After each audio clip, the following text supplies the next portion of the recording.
Konuştum hətta Ayxan. Deyir ki, asıllar taklitleri yaşatır her zaman. Bildin də hansı kommentdən danışır, canım mənim. Ay Muxtar. Gel burada elə, ne olur şak. Stakanlarımı da gətir də. Ay, teşekkür ederim. Çok sağ ol, ben de korktum. Onlardan bilenler komentlere yazsın. Bu ekskluzivdir ha. O vaxtı Gənclik metrosunda bir dayı var idi, 20 qəpiyə satırdı kokteyli. O kokteylin dadı gəlir bundan. Valla.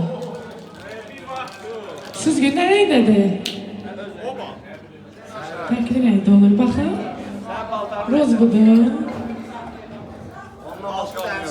O qədər gözəl içkidir həqiqətən. Yəni mən içki içməyən adam, içkidən zəhləsi gedən adam çox dadlı olur.